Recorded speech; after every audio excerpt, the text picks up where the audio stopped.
बिस्मिल्लाहिर्रहमानिर्रहीम रब्बि इश्रह ली सदरी व यस्सिर ली अमरी वहलुल उक़दतम मिन लिसानी यफ़क़हू क़ौली।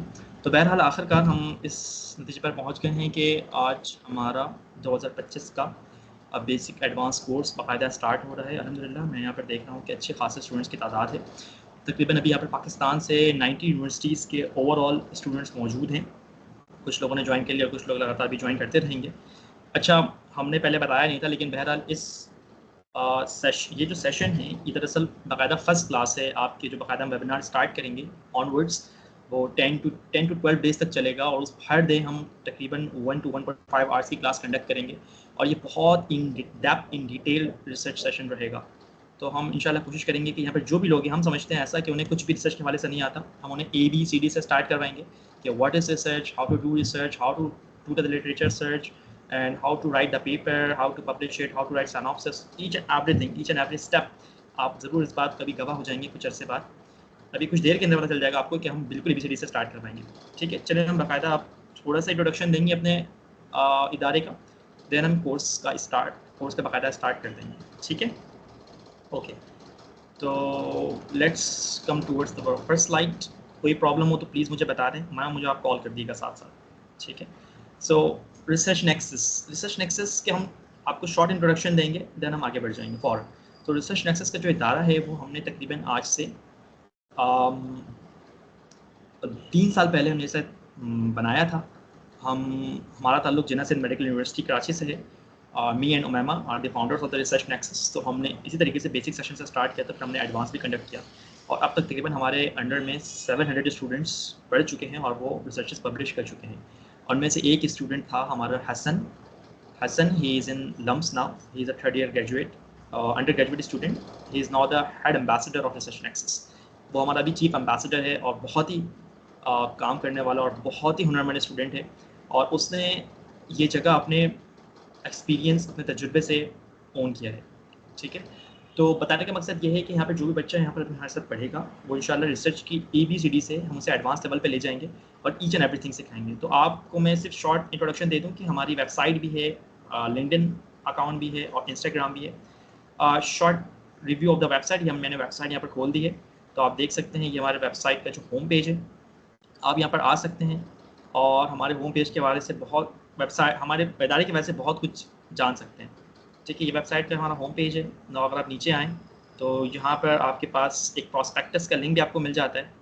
ठीक है, आप यहाँ से हमारे प्रॉस्पेक्टस डाउनलोड कर सकते हैं हमें ईमेल डाल के। फिर हमारे कुछ प्रोग्राम्स की डिटेल्स हैं, basic insight workshop, advance mastery workshop, आप यहाँ से आके से चेक कर सकते हैं। कुछ वीडियोज़ हैं बच्चों के पिछले सेशंस के, कुछ फीडबैक्स भी आए हुए हैं। देखें यहाँ पर कुछ फीडबैक्स हैं, यहाँ भी देख सकते हैं आके। और फिलहाल वेबसाइट का काम अभी भी जारी है, हमारी बहुत सारी पब्लिकेशंस भी हैं, तो मैं आपको लिंक्डइन पे ले जाता हूँ। तो आप देखेंगे यहाँ पर कि बहुत सारी पब्लिकेशंस भी हैं। तो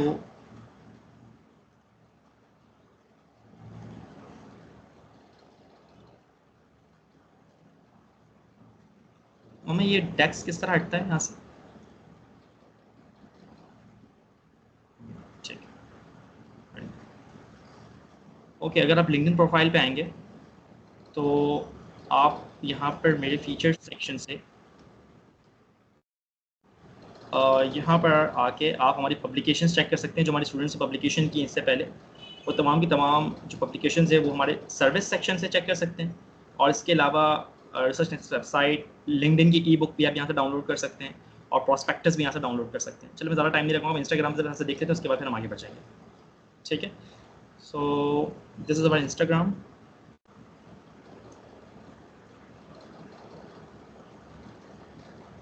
सो यहाँ पर हम इंस्टाग्राम पे आए तो यहाँ पर भी सारी पब्लिकेशंस की हमारी जितनी भी फीचर्स हैं, जितनी भी डिटेल्स हैं, वहाँ पर आप देख सकते हैं कितनी पब्लिकेशंस हुई हैं, क्या क्या रहा है, कौन कौन से स्टूडेंट्स हमारे साथ रहे थे।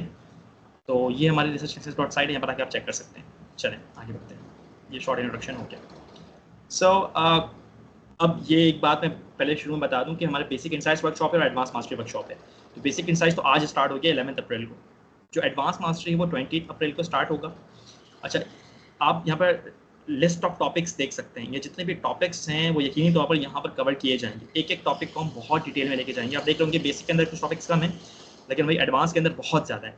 तो एडवांस में हम सिस्टमैटिक रिव्यू, मेटा एनालिसिस और नैरेटिव रिव्यू कवर करते हैं। क्रॉस सेक्शन, यहाँ पर जो है हम letter to editors, case reports, cross sectional studies and audit writing को कवर करते हैं। ठीक है, सब चीज़ें क्या होती हैं, रिसर्चेस में क्या क्या फ़र्क होता है, किस तरह से काम करता है, ये सब चीज़ें हम आपको वक्तन फ़वक्तन बताते रहेंगे, फिक्र ना करें। A to Z हर चीज़ सिखाएंगे। ठीक है, सो अगर कोई शख्स अभी बेसिक इंसाइट्स में, हम तो सबको कहेंगे कि जिनको रिसर्च नहीं आती वो लाजमी इसमें आए, और अगर जिनको बेसिक्स आती हैं वो एडवांस लेना चाहते हैं तो एडवांस में भी आ सकते हैं। इसके साथ साथ अगर कोई स्टूडेंट ये पूछता है कि हमें बेसिक लेना चाहिए या एडवांस लेना चाहिए, तो आप दोनों ले सकते हैं, कोई इशू नहीं है, दोनों बिल्कुल अलग चीज़ें हैं। ये एडवांस की स्पेलिंग यहाँ पर गलत हो गई है, इसे हमें चेक करना होगा, सॉरी। ठीक है, आज जो हम क्या पढ़ेंगे कि रिसर्च क्या होता है, फील्ड्स ऑफ रिसर्च क्या है, search engine and medical journal, ये बहुत ज़रूरी है आपको बताना कि सर्च इंजन्स क्या होती हैं, मेडिकल जर्नल्स किस तरह काम करते हैं, मेडलाइन क्या चीज़ होती है रिसर्च की दुनिया के अंदर, ये बहुत बड़ा नेम है, इसे पता होना तो बहुत ज़रूरी है।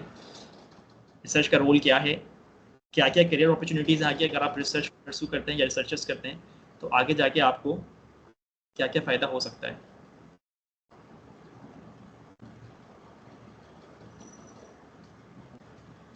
ओके, मैं वीडियो बंद कर देता हूँ, आई गेस कैमरा इशू कर रहा है, वेट अ सेकंड, मैं वीडियो बंद कर देता हूँ, फिर स्टार्ट करते हैं। ओके, ठीक है, आई गेस सब ठीक होगा। और मैम आप सही है, वीडियो बंद कर दी मैंने। यस परफेक्ट है। चलें फिर आगे बढ़ते हैं। तो फिर हम आपको ये बताएंगे हमारे रिसर्च नेक्सस में हम बेसिक रिसर्च कोर्सेज में आपको किस तरह से ट्रेन करेंगे, कैसे आपको असाइनमेंट्स देंगे, रेगुलर लेक्चर्स किस तरह कंडक्ट किए जाएंगे, ये सब चीज़ें मैं आपको बता दूँ पढ़ के अंदर। So let's start, what is research. अच्छा, आप में से जो लोग अभी बिल्कुल न्यू हैं रिसर्च के अंदर कि मेडिकल रिसर्च क्या होती है, आपको बिल्कुल भी नहीं पता, मैं उनको मुखातिब कर रहा हूँ। हो सकता है बहुत लोगों को पता हो कि रिसर्च क्या होती है। तो बहरहाल आपने अपने मैट्रिक में, अपने एफएससी में रिसर्च के हवाले से कुछ ना कुछ पढ़ा होगा कि आपने हाइपोथेसिस और deduction and theory and law, तो पूरा एक प्रोसेस होता है ना कि पहले एक ऑब्जर्वेशन दी जाती है। आपने पढ़ा होगा ना कि स्टेप्स ऑफ रिसर्च क्या होता है, पहले ऑब्जर्वेशन करते हैं, फिर हाइपोथेसिस जनरेट होती है, फिर डिडक्टिव इंडक्टिव रीजनिंग होती है, देन फिर एक्सपेरिमेंट्स किए जाते हैं, फिर थ्योरी होती है, थ्योरी के बाद जो फिर लॉ पेश किया जाता है। तो वो जो आपने रिसर्च पढ़ी है ना, वो एक हाई लेवल की रिसर्च होती है। जो अभी हम एज ए स्टूडेंट लेवल जो बेसिक रिसर्च करते हैं, उसमें करते क्या है कि हम सिर्फ जो है बिल्कुल उसी स्टेप्स को फॉलो करते हैं कि हम कोई भी मेडिकल कंडीशन हो, जैसे हम अभी आप सपोज करते हैं कि आप थर्ड ईयर के मेडिकल स्टूडेंट हैं, आप अपने वार्ड जाते हैं, हॉस्पिटल के वार्ड्स, अब वहाँ पर आप देखें कि ट्यूबरक्लोसिस के पेशेंट्स बहुत ज़्यादा आ रहे हैं। ठीक है, तो एज अ रिसर्चर आप क्या करेंगे कि जितने नंबर ऑफ ट्यूबरक्लोसिस के पेशेंट्स आ रहे हैं, उनसे आप इंटरव्यू लेना शुरू करेंगे। This is the step of observation. ठीक है, उनसे इंटरव्यू लेना शुरू करेंगे। इंटरव्यू लेते वक्त फिर उनके आप सिम्टम्स चेक करेंगे, उनको जो दवाएं दी जा रही हैं उनके साइड इफेक्ट्स चेक करेंगे, उनको कौन कौन सी दवाई दी जाती हैं, रिफेम्पिसिन, आइसोनायाजेट, ये मेडिसिन के नेम है जो थर्ड फोर्थ ईयर में उनको पता होगा। पैराजेनामाइड, एनिथाम्ब्यूटॉल, ये 4 मेडिसिन दी जाती हैं बहरहाल। तो वो मेडिसिन जो दी जा रही हैं उनके साइड इफेक्ट्स क्या हैं, वो सब चीज़ें आप नोट कर लेते हैं। मैं बहुत ऊपर ऊपर से बता रहा हूँ कि वो आप चीज़ नोट कर लेते हैं। जब आप नोट कर लेते हैं तो उसको जो है फिर आप क्या करते हैं कि अपने कंप्यूटर में डेटा इंस्टॉल करते हैं, और फिर डिफरेंट स्टैटिस्टिकल सॉफ्टवेयर होते हैं, उनके ज़रिए आप उन डेटा को एनालाइज करते हैं। तो this is called the experimental step. Experimental step में डेटा एनालाइज करते हैं, और उसके बाद जो रिजल्ट आता है उसकी बुनियाद पर एक थ्योरी पेश करते हैं। तो this is the very brief idea of the research कि हम रिसर्च में करते क्या है कि दरअसल मेडिकल स्कूल लेवल पर हम हॉस्पिटल जाते हैं, डेटा कलेक्ट करते हैं, डेटा कलेक्ट करने के बाद उसको स्टैटिस्टिकल सॉफ्टवेयर पर रन करते हैं, और उससे जो रिजल्ट आता है उसके ऊपर एक रिसर्च पेपर लिख देते हैं, और फिर वो पब्लिश होता है। ठीक है, इट्स अ सिंपल थिंग। आपको कोई लैब्स वगैरह में काम नहीं करना, आपने कोई माउस के ऊपर इंजेक्शन नहीं लगाने, आपने कोई मेंढकों को नहीं मारना, कुछ नहीं करना, सिर्फ ऑब्जर्वेशन है, कलेक्शन, डेटा कलेक्शन है, और उसके एनालिसिस है। This is what research is all about. ठीक है, देखिए हमें लिखा हुआ है, it involves the collection, analysis, interpretation and evaluation of information and data to address a specific research question और objective, that's it. Okay, so ये बहुत इजी सी चीज़ है कि role of research in advancing medical and health care, कि कैसे हम हेल्थ केयर को एडवांस कर रहे हैं। हमें पता है कि रिसेंटली हमें कोविड-19 हमने देखा कि उसकी वैक्सीन बनी, कैसे बनी, रिसर्च के जरिए बनी।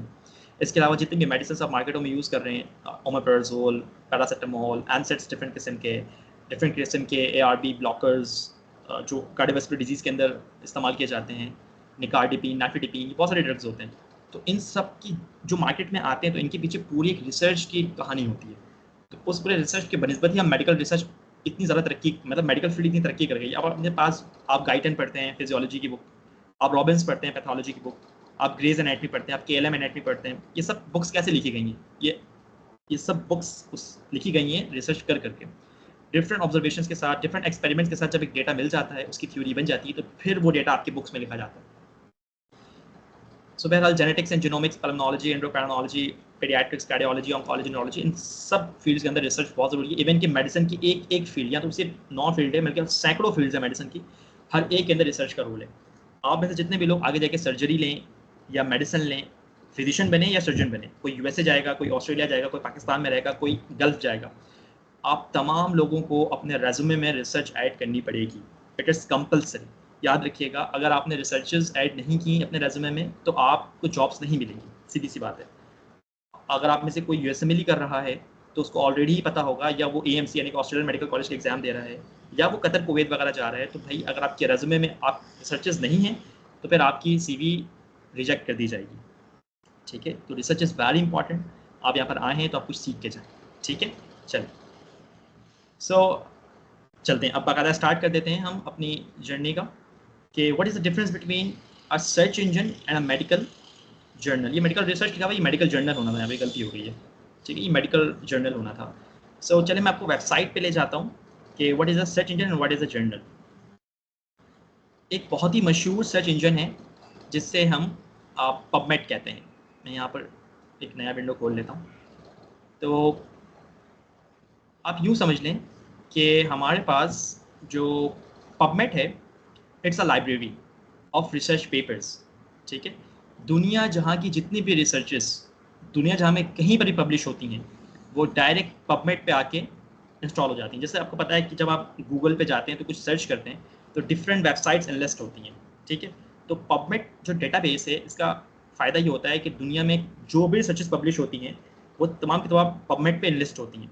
चलिए लेट्स सपोज मैं चाह रहा हूँ कि मुझे कुछ पेपर्स पढ़ने हैं on the topic of blood. बहुत सिंपल लेके चलते हैं, ब्लड। ठीक है, मैंने ब्लड लिखा, मैंने एंटर के बटन पे। अब पबमेड पे कुछ रिजल्ट शो होंगे। अब देखिए पबमेड की स्क्रीन मेरे सामने खुल गई है।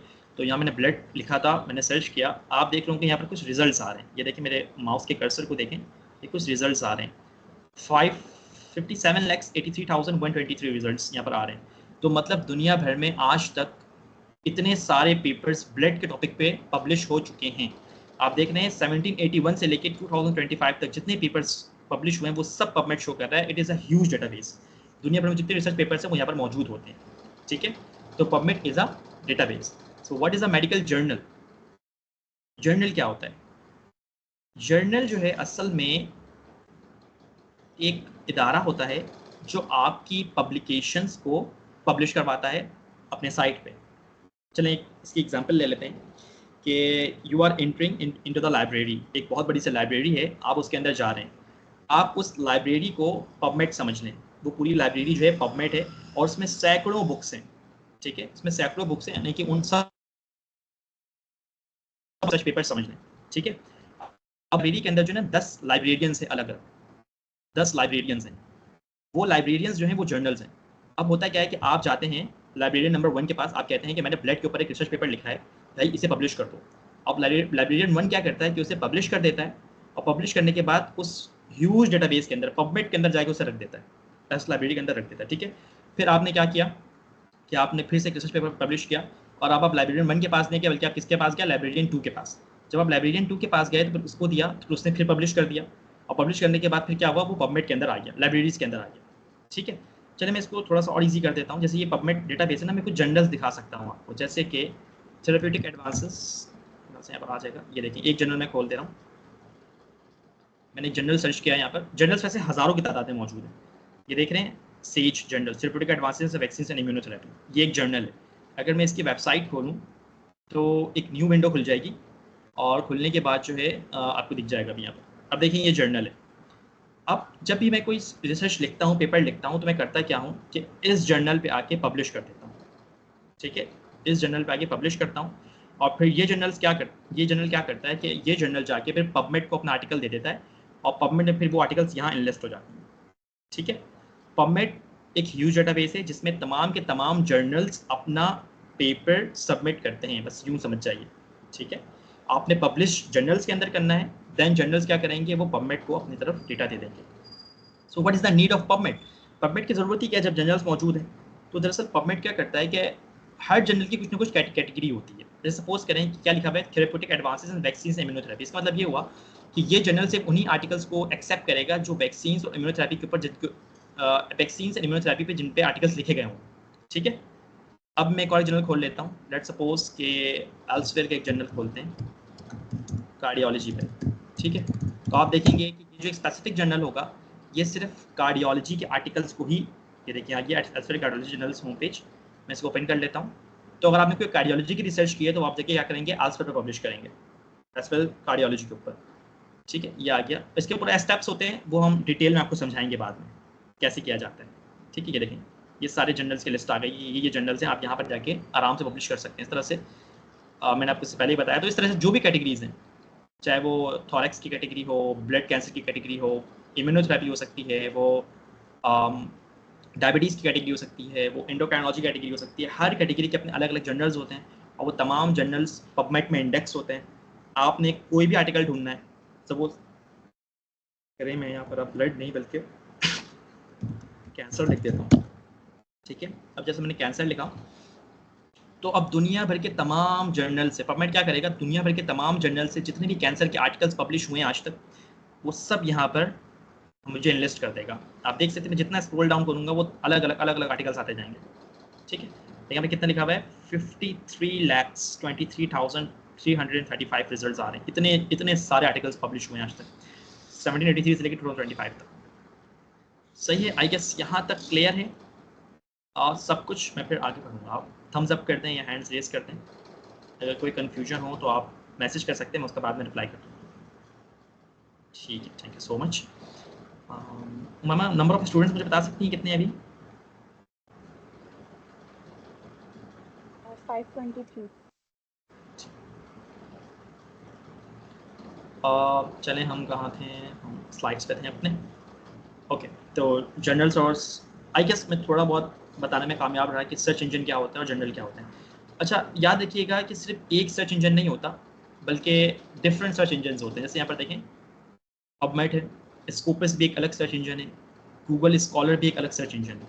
ठीक है, तो इसमें से कुछ सर्च इंजन ऐसे हैं जो कि फ्री हैं। जैसे पबमेड में अगर आप जाके आर्टिकल सर्च करेंगे तो आपको फ्रीली एक्सेस मिलेगा। इसमें अभी देखना, हम जा सकते हैं वहाँ पर आराम से कोई भी आर्टिकल फ्री में पढ़ सकते हैं। इस तरह से गूगल स्कॉलर भी एक साइट होती है, यहाँ पर फ्री में आर्टिकल्स हम पढ़ सकते हैं। लेकिन स्कोपस में ऐसा नहीं होता, ये पेड है, यहाँ से हम आर्टिकल फ्री में नहीं पढ़ सकते, यहाँ पर पैसे पे करने पड़ते हैं। बहरहाल PubMed is enough, Google scholar is enough, यहाँ पर जाके आराम से कोई भी आर्टिकल पढ़ सकते हैं। PubMed is ideal, medical research के लिए पबमेड सबसे आइडियल है, यहाँ पर जाके आराम से कोई भी आर्टिकल पढ़ा जा सकता है। ठीक है, अच्छा अब यहाँ पर ना कुछ बता दूँ, पहले जर्नल्स की कैटेगरी होती है, हमने आपको डेटाबेस समझा दिया, डेटाबेस या सर्च इंजन कहलाते हैं। ठीक है, पबमेड जो है जैसे मैंने आपको दिखाया अभी कि ये या तो ये डेटाबेस है यानी कि जहाँ पर तमाम आर्टिकल्स मौजूद हैं, या फिर ये सर्च इंजन है जहाँ पर आपके जगह सर्चिंग कर सकते हैं। ठीक है, अब जो जर्नल्स है ना, यहाँ पर भी इनकी कैटेगरी बांटी गई है। वो कैटेगरी इस तरह से कि कुछ हमारे पास जर्नल्स होते हैं पेयर रिव्यूड जर्नल्स और कुछ होते हैं non pair reviewed journals. Pair review journals का मतलब ये होता है कि अगर आप यहाँ पर आर्टिकल सबमिट करते हैं, आप इन जर्नल से रब्ता करते हैं और कहते हैं कि भाई मैंने एक आर्टिकल लिखा है, सही है भाई, मुझे पब्लिश करना है। तो जो पेयर रिव्यू जर्नल होंगे ना, वो ऐसा नहीं कि आपका आर्टिकल लेंगे और पब्लिश कर देंगे, ऐसा नहीं होता। वो पूरी छानबीन करेंगे, हर चीज़ हर स्टेप देखेंगे कि आपने किस किस तरह से आपने ऑब्जर्वेशन प्रॉपर की थी, आपने इंडक्शन और डिडक्शन के स्टेप्स प्रॉपर फॉलो किए थे, आपने एक्सपेरिमेंट एनालिसिस प्रॉपर की थी, आपने जब हाइपोथेसिस अपनी जनरेट की वो कैसे जनरेट की, आपने थ्योरी जो बनाई वो कैसे बनाई। ठीक है, तो ये बहुत कॉम्प्लेक्स होता है। तो जर्नल एक एक स्टेप को बारीकी से जांचता है और जांचने के बाद जो पेयर रिव्यू जर्नल होते हैं वो फिर अगर उन्हें लगता है कि आपने प्रॉपर आर्टिकल लिखा है, उसमें हर चीज़ फेयर एंड फाइन है, तो वो उस आर्टिकल को पब्लिश कर देते हैं। लेकिन अगर उन्हें गलती दिखती है तो फिर वो दो काम करते हैं, या तो वो आपको रिप्लाई करते हैं कि आप अपने आर्टिकल को बेहतर कर लें, ठीक है, इसमें ये चेंजिंग्स कर लें, या तो फिर वो रिजेक्ट कर देते हैं, वो कहते हैं आपका पेपर काबिल ही नहीं है पब्लिश होने के। ठीक है, अच्छा अब जर्नल्स में कैटेगरी के अंदर भी अब कुछ और चीज़ें मैं आपको बता दूं पहले से। कुछ जर्नल्स ऐसे होते हैं कि जो आपसे पब्लिश करने के पैसे लेते हैं, यानी कि उन्हें हम कहते हैं ओपन एक्सेस जर्नल्स। ठीक है, मैं आपको वैसे ये दिखा देना चाहता हूँ, मैं अगर आपके पास दे जाऊँ एल्सवेयर ओपन एक्सेस, मैं दिखा देता हूँ ताकि आप कन्फ्यूजन कभी बाकी ना रहे। इसके बाद एक बार ये सीख लें, फिर आपके पास कभी कन्फ्यूजन बाकी ना होगा।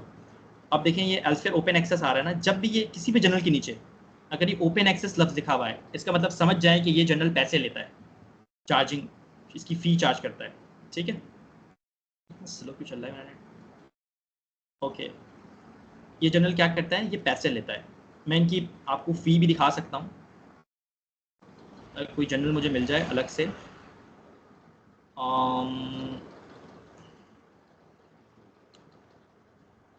इंटरनेट की स्पीड इतनी डाउन हो गई है।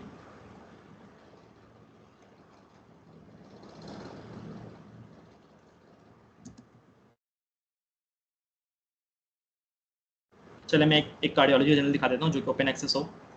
और जैसे ये है हमारे पास,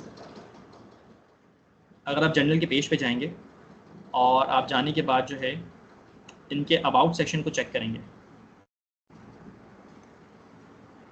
अबाउट सेक्शन पे जाएंगे तो यहाँ पर आपको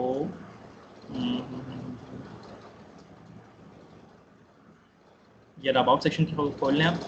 ठीक है,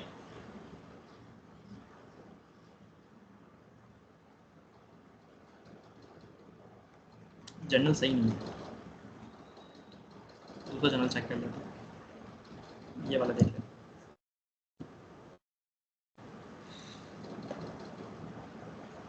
इंटरनेट की स्पीड बहुत डाउन हो गई है।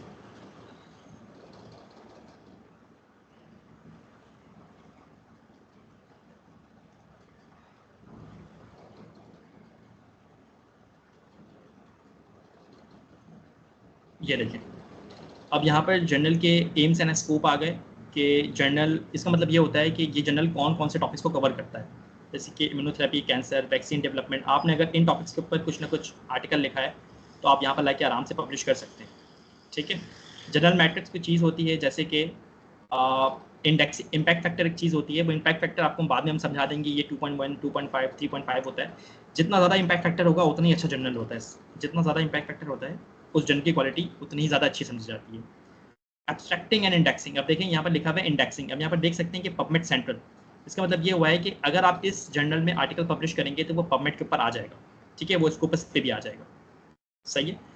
बाकी ऑथर्स गाइडलाइन के अंदर जो है यहाँ पर पब्लिकेशन चार्जेस लिखी होती हैं, वो इंशाल्लाह जब हम आपको मजीद आगे कोर्स सिखाएंगे तो आपको हम दिखा देंगे कि पब्लिकेशन चार्जेस किस तरह चेक करते हैं। बहरहाल, जब भी कोई जर्नल में बताने का मकसद ये था कि किसी भी जर्नल के ऊपर अगर ओपन एक्सेस लिखा हुआ आ जाए तो इसका मतलब ये है कि वो जर्नल फी चार्ज करेगा।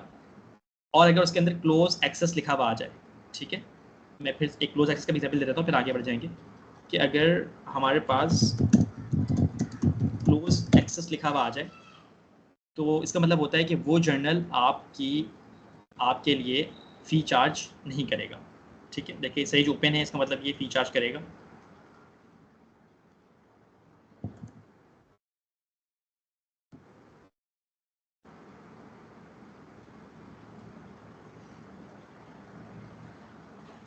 अच्छा, दो लफ्ज़ होते हैं, एक होता है हाइब्रिड और एक होता है हमारे पास क्लोज एक्सेस। हाइब्रिड का मतलब ये होता है कि उस जर्नल में आपके पास ऑप्शन होता है कि आप या तो फ्री में पब्लिश कर लें या तो फिर जो है आप उसमें, जैसे यहाँ पर देखें हाइब्रिड ओपन एक्सेस आ रहा है रिले का, मैं इसको दिखा देता हूँ एक मरतबा आपके पास खोल के।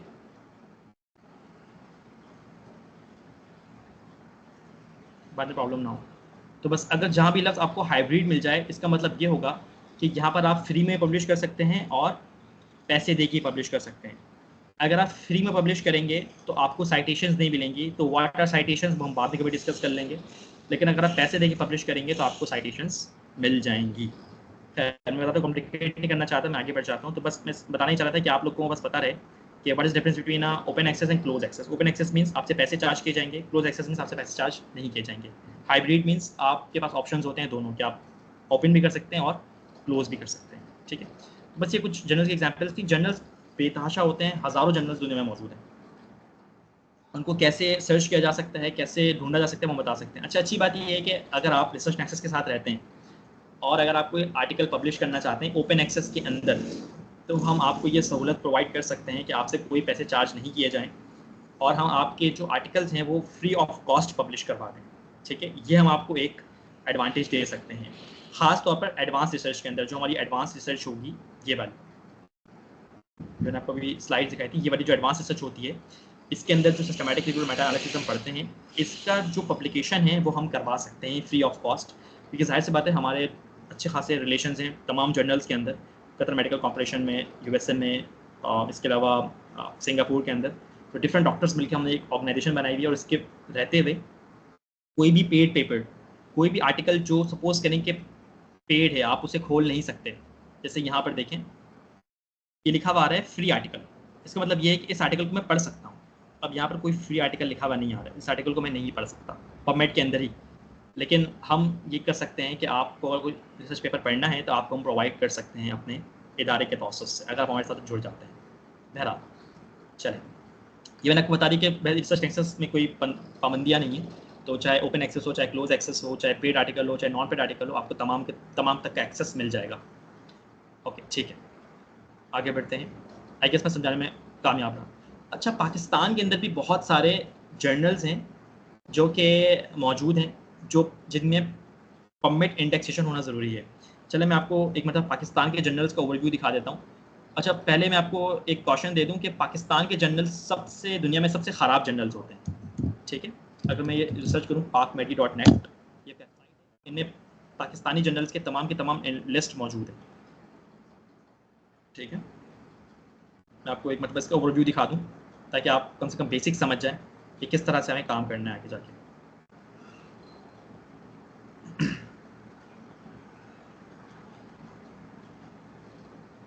कि यहाँ पर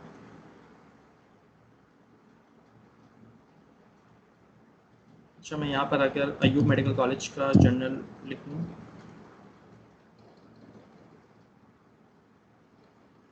अच्छा ये देखें, अगर इस वेबसाइट पर अगर आएंगे ना pakmedi.net, तो यहाँ पर वो तमाम के तमाम जर्नल्स एनलिस्टेड हैं जो कि पाकिस्तान के अंदर जो है मौजूद है, ठीक है।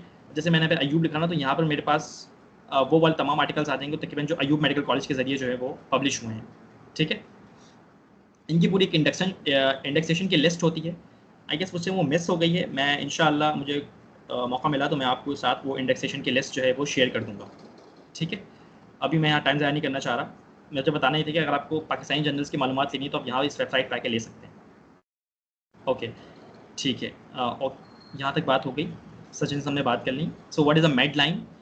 अच्छा, अब मेड लाइन का मैं थोड़ा सा आपको रेफरेंस दे दूँ, फिर हम आगे बढ़ जाएंगे कि Medline is a National Library of Medicine premier bibliographic database. अब जब ये लफ्ज़ बिब्लियोग्राफिक डेटाबेस आता है ना, ये लफ्ज़ जो बिब्लियो है इसका मतलब होता है बाइबल।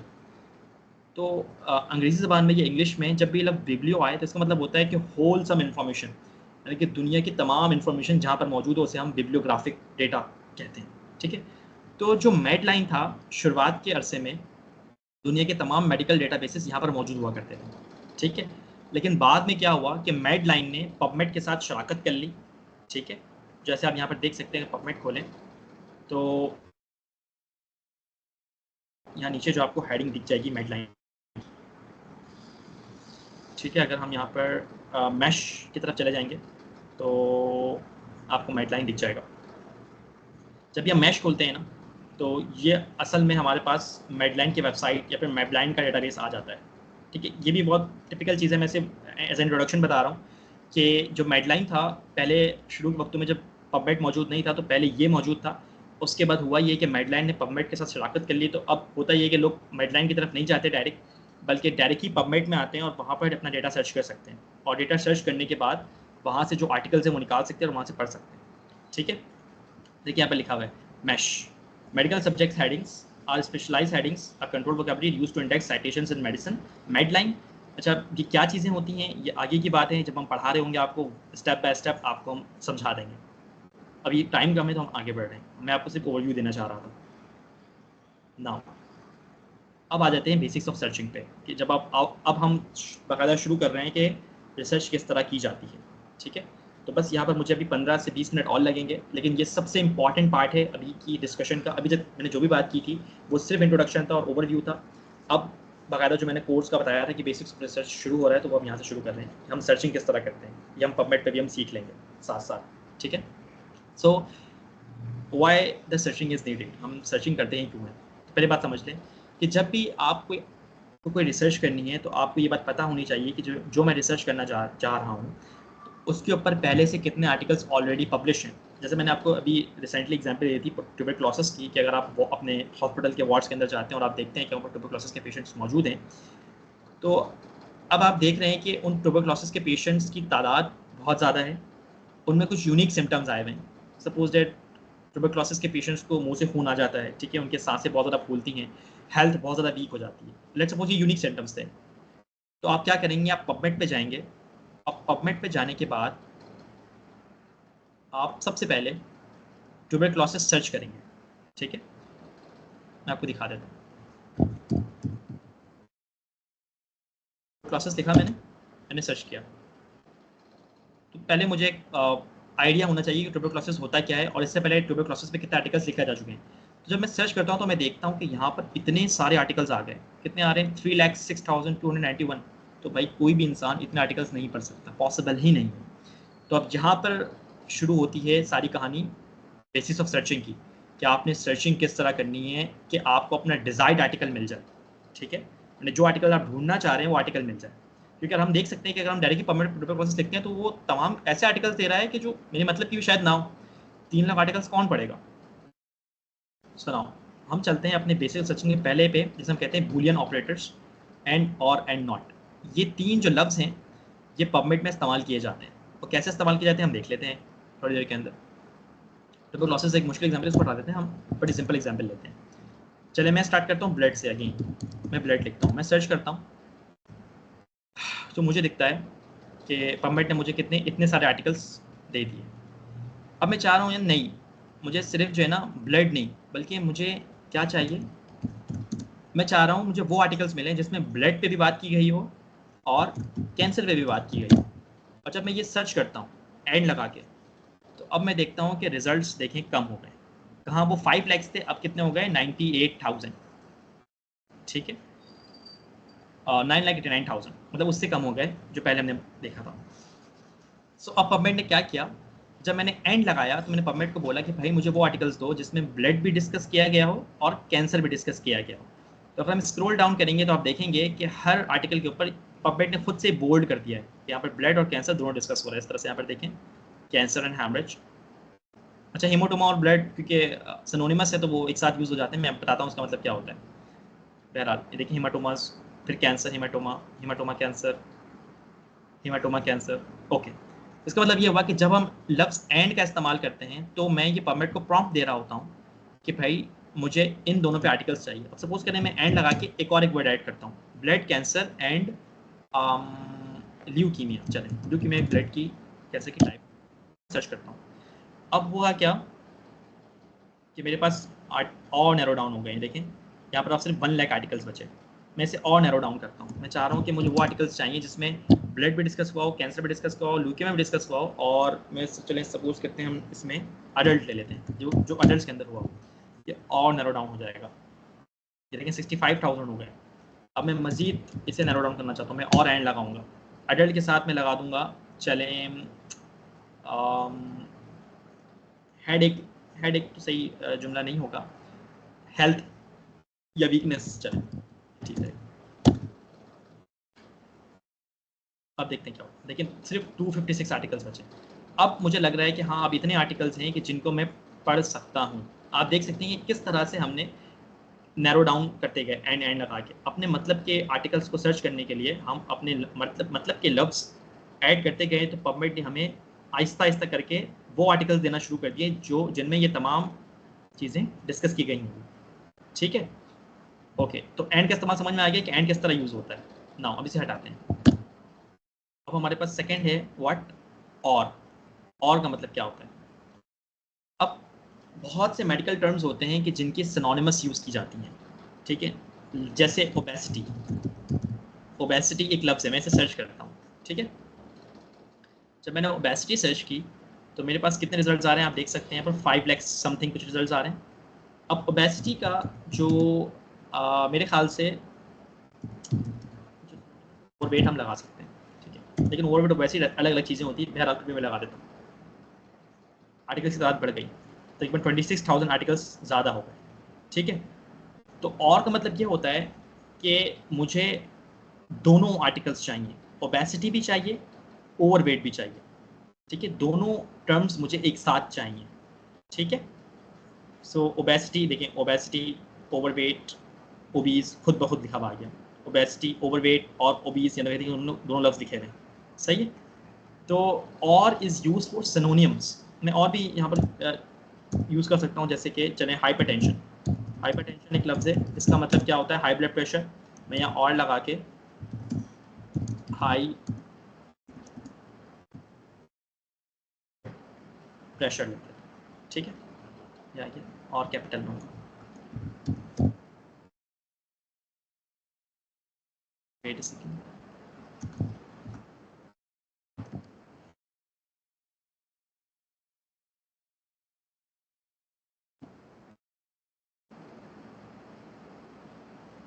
अब देखिए मुझे वो आर्टिकल्स मिलेंगे जिसमें हाई ब्लड प्रेशर भी यूज़ होगा, हाइपरटेंशन भी यूज़ होगा। तो मैं अपने प्रॉम्प्ट मैंने पबमेट को ये दिया कि मुझे वो आर्टिकल्स भाई ढूंढ के दो कि जिसमें या तो हाइपरटेंशन यूज़ हुआ हो या तो हाई ब्लड प्रेशर यूज़ हुआ हो। ठीक है, अब चलिए सपोज करें मैं इसको हटा के यहाँ पर एंड लगा दूँ, तो फिर क्या होगा, कैसे तब्दीली आएगी? एंड का मतलब ये होगा कि मुझे दोनों एक साथ चाहिए, और का मतलब ये होगा कि मुझे दोनों या तो हाइपरटेंशन चाहिए या तो फिर हाई ब्लड प्रेशर चाहिए। ठीक है, अगर मैं एंड लगा दूँ ना तो आप देखेंगे कि आपको दोनों एक साथ मिलना शुरू हो जाएंगे।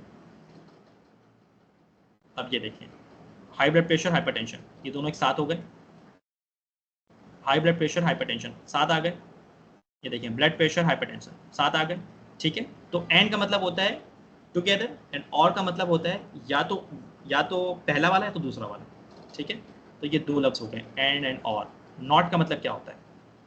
नॉट हम इसलिए यूज़ करते हैं कि सपोज डैट कि मुझे अब मेरे पास दो लफ्ज़ हैं, hypertension and high blood pressure. अगर मैं इन दोनों के दरम्यान में नॉट लगा दूँ तो इसका मतलब ये होगा, मैं ये कह रहा हूँ कि भाई मुझे सिर्फ हाइपरटेंशन वाले आर्टिकल दो, जहाँ जहाँ हाई ब्लड प्रेशर यूज़ हुआ है मुझे वो आर्टिकल्स नहीं चाहिए।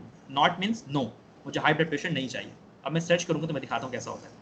अब आप देखेंगे कि किसी भी आर्टिकल के अंदर हाई ब्लड प्रेशर नहीं लिखा होगा। ये देखिए सिर्फ हाइपरटेंशन दिखेगा, हाइपरटेंशन, हाइपरटेंशन, हाइपरटेंशन, कहीं पर हाई ब्लड प्रेशर नहीं है। अगर मैं इसको रिवर्स कर दूँ, चलें मैंने इसको रिवर्स कर दिया, पहले हाई ब्लड प्रेशर लिखते हैं, फिर नॉट करते हैं, फिर हाइपरटेंशन करते हैं। अभी आप देखेंगे कि मुझे सिर्फ हाई ब्लड प्रेशर मिलेगा और हाइपरटेंशन नहीं मिलेगा। सिर्फ हाई ब्लड प्रेशर आया, high blood pressure, high blood pressure, high blood pressure, high blood pressure, कहीं हाइपरटेंशन पॉसिबल ही नहीं मिले, क्योंकि मैंने उसे प्रॉम्प्ट ही ऐसा दिया है। ठीक है, आई गेस यहाँ तक सब कुछ क्लियर चल रहा है। प्लीज़ थम्स अप कर दें अगर कोई इशू नहीं है तो, फिर हम फ़ौरन आगे बढ़ जाएंगे। मैं सेशन जल्दी वाइंड अप कर दूँगा, ज़्यादा टाइम नहीं लगाऊंगा। Okay, thank you. अब जल्दी जल्दी चीज़ें हो जाएंगी। तो ये हमने बेसिक सीख लिए, एंड और एंड नॉट ये किस तरह से यूज़ होते हैं। नेस्टिंग में अभी छोड़ रहा हूँ, मैं थोड़ी देर में बताता हूँ आपको। पहले मैं ट्रंकेशन और कोट्स बता देता हूँ। ट्रंकेशन का मतलब ये होता है कि हमें वर्ड्स की एक्सटेंशन चाहिए होती है। तो लेट्स सपोज मैं यहाँ पर लिखता हूँ, के ऊपर मैं डालता हूँ एस्ट्रिस्क, इसका मतलब होता है ट्रंकेशन। अब मैं पबमेट को ये बता रहा हूँ कि डर्ट से ड्राइव जो वर्ड्स हैं वो मुझे सारे वर्ड्स निकाल के दो। जैसे ये डर्ट है, मैंने इसे सर्च किया, अब आप देखिए अभी किस तरह से डर्ट्स के लफ्ज़ आते हैं। अब देखिए यहाँ पे डर्ट आ रहा है, डर्टी, ये डर्ट से ड्राइव लफ्ज़ है, डर्टी आ गया। फिर डर्टी, ये ड्राइव वर्ड ऑफ डर्ट है। इस तरह से डर्ट, डर्ट, डर्ट। मैं एक और एग्जांपल दे देता हूँ, जैसे कि स्मार्ट, एस्ट्रस। अब देखते हैं स्मार्ट से कितने लफ्ज़ ड्राइव होते हैं। अच्छा, ये देखें, smart bio sensors, smart bio sensor, smart applications, smart devices, smart materials, smart materials. तो एस्ट्रस का मतलब ये होता है कि हमें एक स्पेसिफिक लफ्ज़ से ड्राइव वर्ड्स चाहिए। बहरहाल ये बहुत ज़्यादा यूज़ नहीं होता, मैंने सिर्फ इसका यूज़ केस बता दिया कि ये क्यों यूज़ होता है। ये बहुत ज़रूरी है। Quotes, what are the quotes for phrases? Phrases क्या होते हैं? एक हमारे पास होते हैं वर्ड, जैसे कि मेरे पास एक वर्ड है हाइपरटेंशन, फिर से मैं लेता हूँ उसकी सिंपल सिंपल लेके चलते हैं। ये एक सिंगल लफ्ज़ है, वर्ड है, ये कोट नहीं होगा, ये फ्रेज के फॉर्म में मौजूद नहीं है। अब यहाँ पर आप नीचे देखेंगे खुद ब खुद ऑप्शन आ रहे हैं, पल्मोनरी हाइपरटेंशन, चलो मैं इसे लिख देता हूँ। अब मैं आपको बता रहा हूँ कि क्या मसला क्या होता है सर्चिंग के बाद। अब जब मैंने पल्मोनरी हाइपरटेंशन लिखा है तो होगा क्या कि पबमेट मुझे क्या करेगा कि कहीं पर पल्मोनरी अलग कर देगा। सही है, देखिए यहाँ पर लिखा हुआ है पल्मोनरी आर्टरी, जबकि मैंने क्या सर्च किया था, पल्मोनरी हाइपरटेंशन, इसने मुझे पल्मोनरी आर्टरी दे दी जो कि गलत किया है। ठीक है, फिर पल्मोनरी आर्टरी दे दी। अब देखिए पल्मोनरी अलग कर दिया, हाइपरटेंशन अलग कर दिया, बीच में आर्टेरियल डाल दिया। मुझे ये नहीं चाहिए था, मुझे क्या चाहिए था, सिर्फ पल्मोनरी हाइपरटेंशन। अब ये मसला हो गया यहाँ पर, देखिए पल्मोनरी आर्टेरियल हाइपरटेंशन मुझे ये नहीं चाहिए था। ठीक है, अब इस मसले को सॉल्व करने के लिए मैं क्या करूँगा, फ्रंट और बैक दोनों तरफ डबल कोट्स डाल दूँगा। अब जैसे मैं डबल कोट्स डालूंगा तो मैं पबमेट को ये कहूँगा भाई कि मुझे ये कंप्लीट वर्ड चाहिए, अगर ये कंप्लीट वर्ड तुम्हारे पास है तो मुझे दो, अदरवाइज ना दो। मैं सर्च करके देख लेता हूँ। अब देखिए क्या होगा, अब कोई भी लफ्ज़ अलहदा अलहदा नहीं मिलेगा मुझे, हमेशा पल्मोनरी हाइपरटेंशन साथ साथ है। देखिए साथ है, साथ है, ये देखिए साथ है, यहाँ पर भी साथ है, साथ है, यहाँ पर भी साथ है। ठीक है, तो डबल कोट्स हम कब यूज़ करते हैं, फ्रेजेस के लिए। मैं फिर से एक दो एग्जाम्पल ले देता हूँ, जैसे कि कार्डियोवैस्कुलर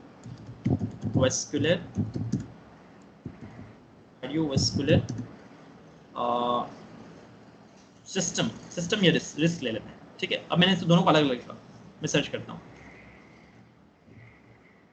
सर्च किया मैंने। अब देखें यहाँ पे क्या हुआ है, रिस्क फैक्टर्स अलग आ रहा है, फैक्टर्स अलग, रिस्क अलग, कार्डियोवास्कुलर अलग। ठीक है, फिर कार्डियोवास्कुलर अलग हो गया, कार्डियोवास्कुलर डिजीज़ आ गया जो मुझे नहीं चाहिए था। अब मैं क्या करूँगा, इन दोनों को साथ करने के लिए डबल कोट्स लगा दूँगा इधर और इधर। नाउ सर्च कार्डियोवास्कुलर रिस्क, देखिए आप सारे लफ्ज़ एक साथ मिलेंगे, cardiovascular risk, cardiovascular risk, cardiovascular risk, cardiovascular risk and cardiovascular risk, cardiovascular risk. ठीक है, समझ में आ गई बात। तो आई गेस हमने ये सब चीज़ें सीख ली। अब हम आ जाते हैं नेस्टिंग के ऊपर कि what is nesting, the use of brackets और द पैरेंथेसिस। ठीक है, नाउ लेट्स कम, मैं ये समझाता हूँ आपको फौरन। अभी पहले मैं एक शॉर्ट नोटिस आपको दिखा दूँ कीवर्ड्स के हवाले से कि what are the keywords. Keywords क्या होते हैं, कीवर्ड्स वो स्पेसिफिक वर्ड्स और फ्रेजेस होते हैं कि जिनके ज़रिए आपने आर्टिकल सर्च करना होता है। ठीक है, अब देखें यहाँ पर जो येलो मार्क्ड हैं ये सारे कीवर्ड्स हैं। ये एक टॉपिक है, the impact of physical exercise on cardiovascular health in individuals with hypertension. ठीक है, ये एक टॉपिक है, इस पर रिसर्च करनी थी। सो अब मैं अगर इम्पैक्ट डालूँ, अगर मैं लफ्ज़ इम्पैक्ट पबमेट पर सर्च करता हूँ तो उससे मुझे क्या फ़र्क पड़ेगा, मुझे क्या रिजल्ट मिलेगा, कोई रिजल्ट नहीं मिलेगा, क्योंकि इम्पैक्ट क्या चीज़ है, कोई सेंस ही नहीं बन रही। हाँ, अगर फिजिकल एक्सरसाइज डालूंगा तो सेंस बनेगी, ऑन की क्या सेंस बनेगी, कोई सेंस नहीं बनेगी। इन की क्या सेंस है, कोई सेंस नहीं है। इंडिविजुअल्स की कोई सेंस, नो सेंस। तो कीवर्ड्स वो वर्ड्स होते हैं जो कि कोई सेंस जनरेट करते हैं, जो आपके मेडिकल टर्म्स होते हैं और जिन पर आपने बाकायदा जो है क्या करना होता है, रिसर्च करनी होती है। Now next come towards the PubMed again. मैं आपको दिखाता हूँ कैसे हम यूज़ करते हैं और एंड को और ब्रैकेट्स को एक साथ सर्चिंग के लिए। अब मैं इन तीन कीवर्ड्स के साथ सर्च करूंगा, फिजिकल एक्सरसाइज के साथ, कार्डियोवास्कुलर हेल्थ के साथ और हाइपरटेंशन के साथ। ठीक है, चलें मैं यहाँ पर लिखता हूँ फिजिकल, जैसे मैंने आपको बताया कि ये क्या है, फ्रेज हो गया, क्योंकि ये दो लफ्ज़ अलग अलग है, मुझे क्या करना है, दोनों को साथ करना है। तो मैं क्या कर दूंगा, इनके दरमियान क्या डाल दूंगा, कोट्स डाल दूंगा, ताकि जब भी मुझे फिजिकल एक्सरसाइज मेरे कैसे मिले, कोट्स के साथ मिले। और फिर इनके दरमियान में क्या लगाऊंगा, एंड लगाऊंगा। और फिर मुझे क्या ढूंढना है, कार्डियोवास्कुलर हेल्थ। चलें कार्डियोवास्कुलर हेल्थ देख लेते हैं, कार्डियोवास्कुलर कार्डियोवास्कुलर हेल्थ। इनके दरमियान मुझे कोट्स लगाने पड़ेंगे क्योंकि ये भी एक फ्रेज है। फिर मुझे क्या ढूंढना है, हाइपरटेंशन। ठीक है, मैं एंड लगाऊंगा और हाइपरटेंशन सर्च करूँगा। कोर्स की ज़रूरत नहीं क्योंकि ये सिंगल वर्ड सही है। अब ये तो मुझे समझ में आ गया कि मैंने जब टॉपिक सर्च करना है, चलिए मैं सर्च करके देख लेता हूँ मेरे पास कितने आर्टिकल्स आ रहे हैं। 29 आर्टिकल्स। ये वो 29 आर्टिकल्स हैं कि जिनके अंदर फिजिकल एक्सरसाइज, कार्डियोवास्कुलर हेल्थ और हाइपरटेंशन को डिस्कस किया गया है। अब मैं कैसे ब्रैकेट्स का इस्तेमाल करूँ और का इस्तेमाल करूँ, तो मैंने आपको बताया था कि और हम कब यूज़ करते हैं, सिनोनियम्स यूज़ करने के लिए। अब फिजिकल एक्सरसाइज के सिनोनियम्स क्या हो सकते हैं, मेरे जहन में एक आ रहा है एक्सर्शन। ठीक है, मैंने क्या किया, और लगा दिया। अब मैं क्या करूँगा, इनको ब्रैकेट्स में बंद कर दूंगा। ठीक है, इसका मतलब ये होगा कि अब पबमेट क्या करेगा कि वो या तो फिजिकल एक्सरसाइज या तो एक्सर्शन, उसे जो लफ्ज़ मिलेगा पूरे अपने डेटाबेस के अंदर वो इनके साथ मिला के ढूंढेगा। चले मैं कार्डियोवास्कुलर हेल्थ के सिनोनियम ढूंढ लेता हूँ। मैंने यहाँ ब्रैकेट लगाया, कार्डियोवास्कुलर हेल्थ के साथ मैंने और लगाया, ठीक है। इसका सिनोनियम क्या हो सकता है? कार्डियोवास्कुलर हेल्थ कर लेते हैं, नहीं सीवीडीज डाल देता हूँ। चले कार्डियोवास्कुलर डिजीजेस, वैसे ही मेरे ख्याल से सही नहीं है, चले फिर भी काम चलाओ। लाइक फिजिकल एक्सरसाइज एक्सर्शन, यहाँ पर मैंने इसके लिए क्या सिनोनिमस यूज़ किया है? कार्डियोवास्कुलर हेल्थ के साथ सीवीडीज यूज़ कर लिया है। मेरे ख्याल से सीवीडीज सही नहीं है, मैं इसे चेंज करूँगा। अच्छा, हाइपरटेंशन के साथ हम क्या यूज़ कर सकते हैं सिनोनियम? बताएगा, तभी हमने यूज़ किया था high blood pressure, high blood pressure. Words डालने पड़ेंगे क्योंकि ये एक पूरा फ्रेज है 3 वर्ड्स का, ठीक है। मैंने यहाँ पर ब्रैकेट लगा दी, तो ये यहाँ पर आप समझ जाएं। चले मैं इसको एक तरीके से एक नोट पैड दिखा देता हूँ।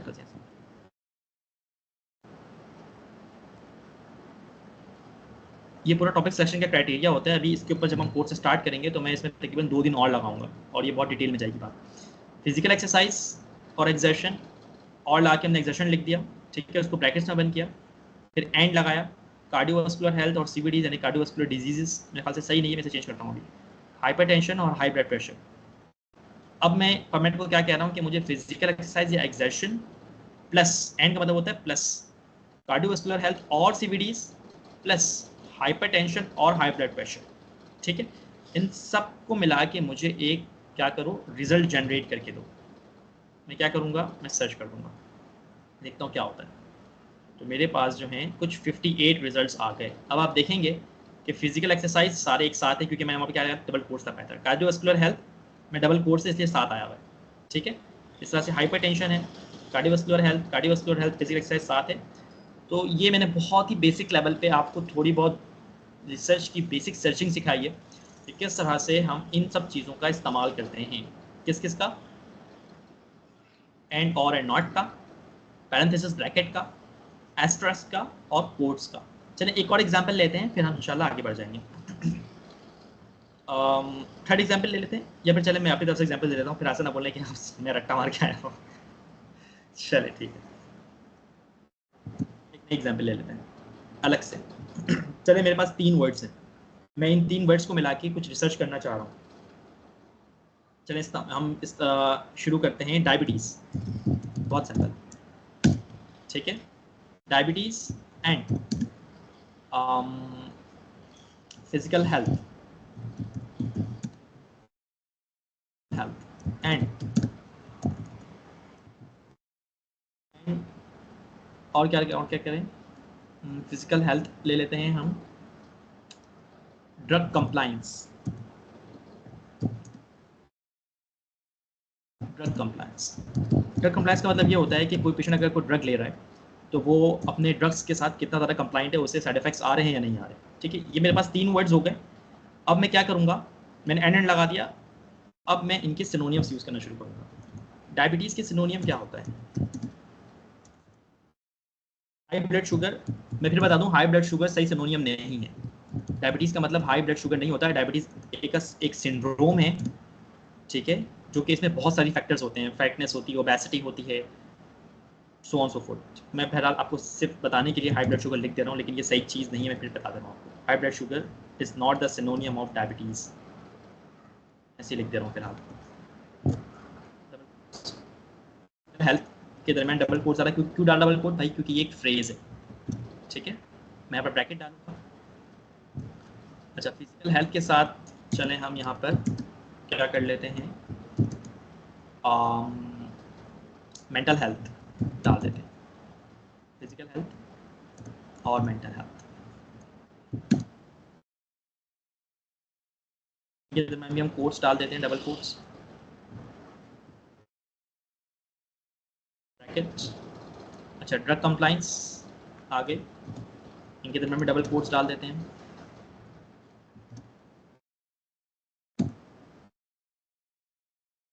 मतलब हम यहाँ पर ड्रग साइड इफेक्ट्स लिख देते हैं, ठीक है, ड्रग साइड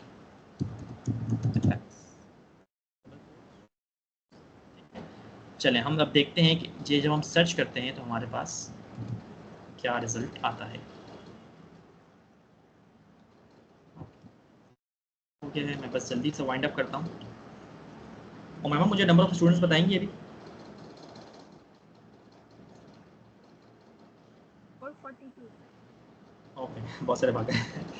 अच्छा ठीक, तो देख रहे हैं आप यहाँ पर सिर्फ 7 रिजल्ट्स आए। इसका मतलब ये हुआ है कि मेरी सर्चिंग बहुत अच्छी थी, जिसकी वजह से मुझे सिर्फ 7 रिजल्ट्स मिले हैं और मैं इनको पढ़ के आराम से अपनी रिसर्च कर सकता हूँ। ठीक है, याद रखिएगा कि जितने कम रिजल्ट्स मिलें उतना अच्छा होता है। ठीक है, अब आने वाले सेशंस के अंदर हम मजीद डेप्थ में जाएंगे किस तरह से आप आर्टिकल सेलेक्ट कर सकते हैं। अभी ये तो बहुत ऊपर ऊपर हमने बात की, आगे जाके हम काफ़ी कुछ सीखेंगे। ठीक है, तो ये देखिए कुछ आर्टिकल्स लिखे हुए हैं ना, इनको किस तरह से सेलेक्ट किया जाता है, किस तरह से बनाया जाता है, वो हम आपको डिटेल में समझाएंगे बाद में। अब जैसे हमने सर्चिंग सिखाई है, सर्चिंग क्यों करते हैं, सर्चिंग इसलिए करते हैं क्योंकि हम ये बात जान सकें, एक हमारे पास आइडिया हो सके कि हम जो वर्क करने जा रहे हैं, लेट्स सपोज कि हम ये third topic the role of smoking cessation in reducing risk of lung cancer, अगर हम इस टॉपिक पर रिसर्च करने जा रहे हैं तो इससे पहले इस टॉपिक पे कितने रिसर्चेस शाया हो चुकी हैं, ठीक है, पब्लिश हो चुकी हैं, उनको देखते हुए फिर हम डिसाइड करते हैं कि हमें रिसर्च करनी है या नहीं करनी। फिर उसके बहुत सारे तरीके होते हैं इवेल्युएट करने के। चलिए आई गेस इतना काफ़ी था। हम थोड़ा सा आपको मज़ीद चीज़ें बता दें और हम वाइंड अप करते हैं। करियर अपॉर्चुनिटीज़, अगर आप रिसर्च में कुछ करियर अपॉर्चुनिटीज़ चाहते हैं तो आगे जाके बहुत सारे होते हैं, academic researcher, pharmaceutical researcher, public health researcher, medical writer, clinical research coordinator, physician scientist. अच्छा बात याद रखिएगा कि रिसर्च के अंदर शुरू में पैसे तो बहुत, अगर आप एमबीबीएस के बाद रिसर्च को परस्यू करते हैं तो आपका वर्क लाइफ बैलेंस बहुत अच्छा होता है। ठीक है, आपकी इमरजेंसी नहीं लगती, ड्यूटी आवर्स कम होते हैं, पेमेंट जाहिर सी बात है सर्जन जैसी नहीं होती, सबसे ज़्यादा सर्जन कमाता है, लेकिन रिसर्चर की सर्जन जैसी पेमेंट नहीं होती, लेकिन वर्क लाइफ बैलेंस बहुत अच्छा होता है। पेमेंट इतनी ख़राब भी नहीं होती लेकिन फिर भी बेहतर होती है। आप कम्युनिटी हेल्थ में, यूएनओ में, कम्युनिटी मेडिसिन डिपार्टमेंट्स के अंदर आप आराम से काम कर सकते हैं और एक अच्छी फील्ड है ये, मैं आपको बताऊं। रिसर्च अगर आपने अभी सोच रहे कि नहीं हमें रिसर्च नहीं करनी, हम सिर्फ अपनी सीवी मजबूत करना चाह रहे हैं, लेकिन आगे जाकर समझ में आ जाएगा कि सीवी स्ट्रॉन्ग करते करते आपको रिसर्च में इंटरेस्ट जागना शुरू हो जाएगा, क्योंकि रिसर्च से ना साइंटिस्ट बनते हैं और फिर साइंटिस्ट की जो वैल्यू होती है ना, जैसे लिखा है ना फिजिशियन साइंटिस्ट, इसकी बहुत ज़्यादा वैल्यू होती है माशरे के अंदर। एक तो ये डॉक्टर भी होता है प्लस साइंटिस्ट भी होता है, तो उसकी फिर बात ही अलग होती है ना। चलें अब मैं जल्दी से ओवरव्यू दे देता हूँ कि अगर आप अभी रिसर्च नेक्सस के साथ ज्वाइन हो जाते हैं तो आगे हम क्या क्या करेंगे। तो जब ये कुल मिला के 12 से 10 दिन का वेबिनार होगा, इसमें हम डेली असाइनमेंट्स देंगे, यानी कि जो सिखाएंगे उसका असाइनमेंट आपको दे दिया जाएगा उसी डे, उसको आपको कंप्लीट करना होगा। कोर्स के एंड तक कंप्लीट मेंटोरशिप दी जाएगी आपको, आप पूरा टॉपिक लिखेंगे उसका, मतलब topic selection, synopsis writing, checking, cross checking, सब कुछ। ठीक है, ऑर्किड आपके रजिस्टर हम कर देंगे। गूगल जितने भी लेक्चर्स आप लेंगे उन सब की रिकॉर्डिंग्स हमेशा मौजूद होंगी। ठीक है, अगर आपने कोई लेक्चर मिस कर दिया है तो वो रिकॉर्डेड होगा और वो आपको दे दिया जाएगा। याद रखिएगा यूट्यूब पे नहीं जाएगा ये, बल्कि इसका एक्सेस सिर्फ उन्हीं लोगों के पास होगा जो रजिस्ट्रेशन जिन्होंने कराई होगी। सर्टिफिकेट्स हम दे देंगे सबको at the end of the course. Certificates का बड़ा मसला होता है बच्चों को, सर्टिफिकेट देंगे भाई, जाहिर सी बात है, जब पढ़ा रहे हैं तो सर्टिफिकेट्स लाजमी देंगे। मैं एक और ओवरव्यू दे दूँ कि किस तरह से हम काम करते हैं। जैसे यहाँ पर देखें, ये पिछले साल का सेशन था, बेसिक जून का। ठीक है, तो तकरीबन अच्छे खासे बच्चे थे यहाँ पर, आप यहाँ पर देख रहे होंगे कि ये देखिए JSMU का ग्रुप है, LUMS, DUHS, LNMC, peoples university, King Edward, Baqai and Bolan, KMDC, Quaid-e-Azam medical college, बहुत सारे ग्रुप्स हैं हमारे पास। ठीक है, तो यहाँ पर देख सकते हैं कि यहाँ पर बच्चों ने अपने ग्रुप्स नेम लिखे हुए हैं, एनालिटिकल एनालिमेंटर्स। तो यहाँ पर 4 बच्चे थे, उनके यहाँ पर कुछ इन्फॉर्मेशंस दी हुई हैं। और देखें with in 3 days of learning research, ये तमाम लोगों ने अपने अपने रिसर्च आर्टिकल्स लिखे हुए। ये सब ने अपना अपना जो है टाइटल यहाँ पर लिख दिया था, ये हमने असाइनमेंट दिया था उनको। ठीक है, विद इन 3 डेज़ टाइटल लिखने के बाद हमारा मेंटोर क्या करता है, किसी एक का टाइटल अप्रूव कर देता है, जो सबसे स्ट्रॉन्ग टाइटल होता है उसे अप्रूव कर दिया जाता है। अप्रूव करने के बाद फिर हम सिनॉप्सिस राइटिंग सिखाते हैं, और सिनॉप्सिस राइटिंग जब सिखाते हैं तो उसमें ये होता है कि आप भी ये सिनॉप्सिस राइटिंग सीख जाएंगे। ये क्रॉस सेक्शनल का पूरा एक तरीका होता है कैसे किया जाता है, तो आपको सिखा दिया जाएगा। देखिए यहाँ पर लिखें, बच्चों ने पूरा क्रॉस सेक्शनल राइटिंग लिखी हुई है। ये विद इन 5 या 6 डेज आई गेस लगे होंगे। तो देखिए प्रॉपर यहाँ पर एडिटिंग के साथ कैसे लिखा, इंट्रोडक्शन किस तरह लिखा जाता है। ठीक है, ये सारी रेफरेंसिंग, ये देखिए आप देख रहे हैं 11, 12, 9, 12 ये रेफरेंसिंग की हुई है। ऑब्जेक्टिव्स कैसे डिफाइन करते हैं, ऑपरेशनल डेफिनेशंस क्या होती हैं, हाइपोथेसिस जनरेट किस तरह किया जाता है, मटेरियल मेथड्स क्या क्या चीज़ें यूज़ होती हैं, बहुत डिटेल होती है इस रिसर्च के अंदर। आहिस्ता आहिस्ता आप सब कुछ सीख जाएंगे। ठीक है, inclusion, exclusion, data collection, data analysis, variable references वगैरह बहुत कुछ, ठीक है। तो देन जब आप ये लिख लेते हैं और आप यकीन माने अगर जैसे हम स्टार्ट करते हैं, मंगल को भी सेशन स्टार्ट हो जाएगा हमारा, ट्यूसडे, तो विद इन 5 डेज आप तमाम लोग ये रिसर्च सिनॉप्सिस लिख चुके होंगे विद वेल ऑर्गेनाइज मैनर, ठीक है। उसके बाद हमारा मेंटोर आके कंप्लीट चेकअप करता है, अगर उसमें कुछ गलतियाँ होती हैं तो उसको वो हाईलाइट कर देता है, फिर क्रॉस चेक किया जाता है और क्रॉस चेक करने के बाद हम जो है इसे स्टेटस ऑफ अप्रूवल अप्रूव कर देते हैं, ठीक है। अप्रूव हो गया, अप्रूव होने के बाद फिर आपको जो है आपके सुपरवाइजर के सपोर्ट के दिया जाता है। सुपरवाइजर जो है आपके अपने कॉलेज का डॉक्टर होता है, ठीक है। तो वो डॉक्टर के अंडर में फिर आप वो रिसर्च कर रहे होते हैं। हमारा काम यहाँ तक होता है आपके सिनॉप्सिस लिखवा के आपका रिसर्च हम पैक करवा दें एंड देन फिर आप जो है रिसर्च अपनी कंटिन्यू रखें डॉक्टर्स के साथ, ठीक है। तो ये इसकी पूरी सहूलत आपको मिलेगी अगर आप हमारे साथ रहते हैं यहाँ पर, ठीक है। और बस ये बात हो गई।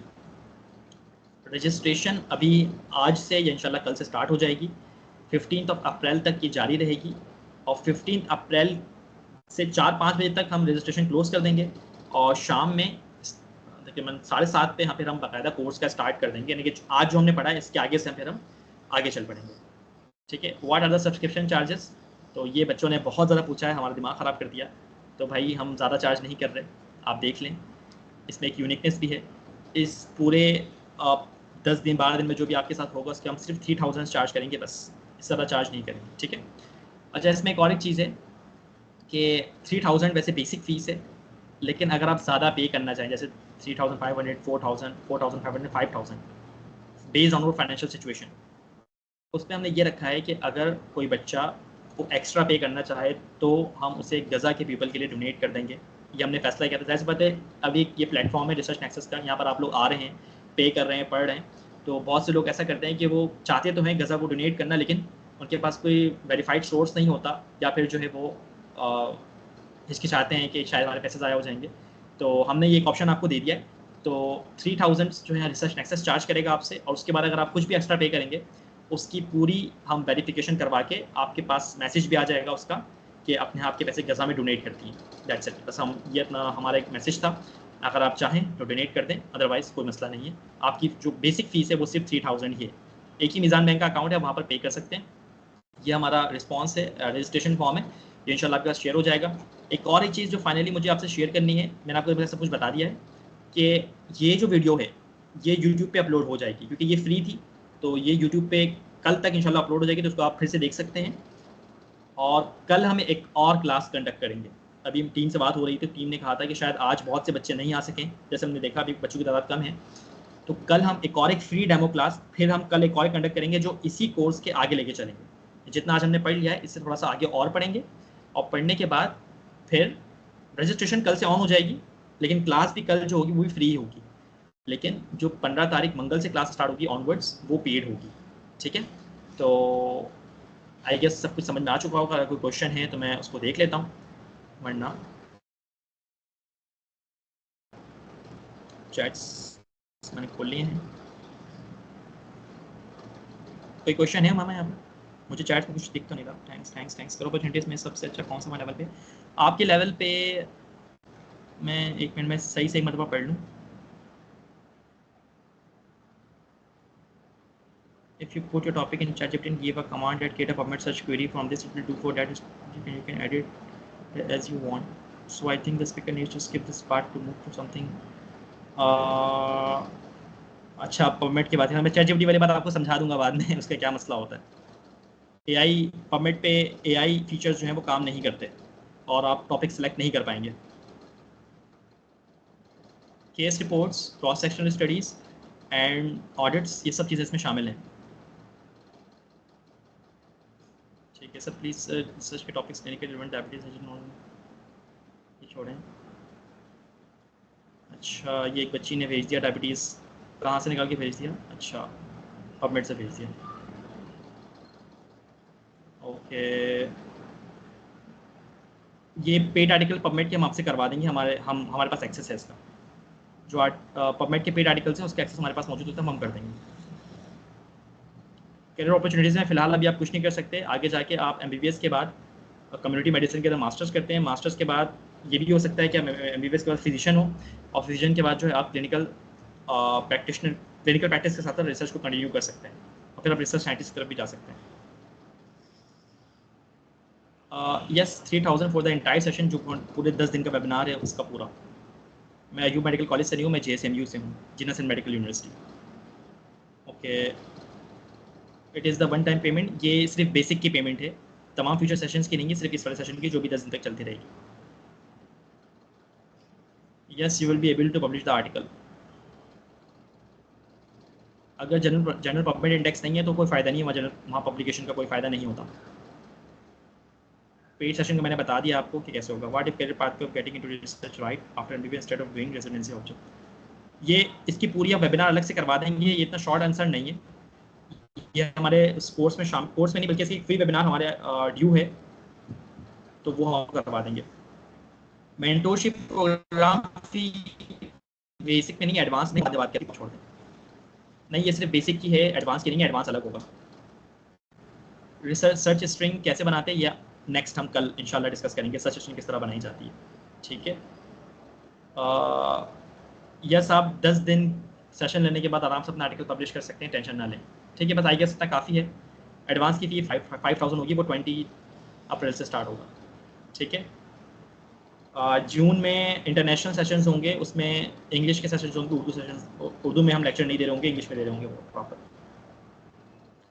नहीं भाई, हम पब्लिश नहीं करवाएंगे, आप खुद ही करवाएंगे, आप खुद रिसर्च करेंगे, खुद पब्लिश करवाएंगे। हमने आपको सिर्फ सिखाना है और मेंटोर करना है। यस, हम सक्सेस राइटिंग के बाद आपको अपने कॉलेज के डॉक्टर से कांटेक्ट करवा देंगे। ठीक है, सर्टिफिकेट है, सबको सर्टिफिकेट मिलेगा एक के बाद एक। आई गेस इतना काफ़ी है। Thank you so much for today. इंशाल्लाह फिर कल मिलते हैं, कल इस सेशन को और आगे बढ़ाते हैं, फिर आगे बात करेंगे। अल्लाह हाफ़िज़।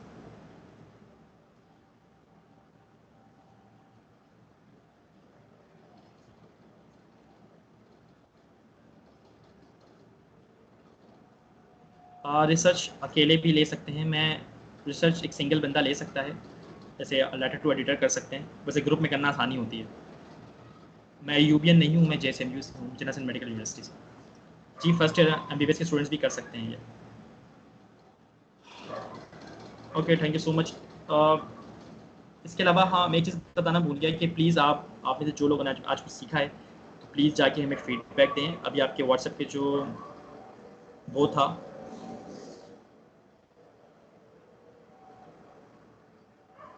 जो भी आपके जो व्हाट्सएप ग्रुप्स हैं, वहाँ पर हमने मैसेज ऑन कर दिया है। प्लीज़ अगर आपने आज कुछ सीखा है और आपको लगता है कि सेशन बहुत अच्छा रहा, तो हमें फीडबैक दें ग्रुप्स के ऊपर। ठीक है, थैंक यू सो मच। अल्लाह हाफ़िज़। फिलहाल वहाँ पर फीडबैक दे दें, आपके तमाम आंसर्स के क्वेश्चंस के आंसर्स हम दे देंगे।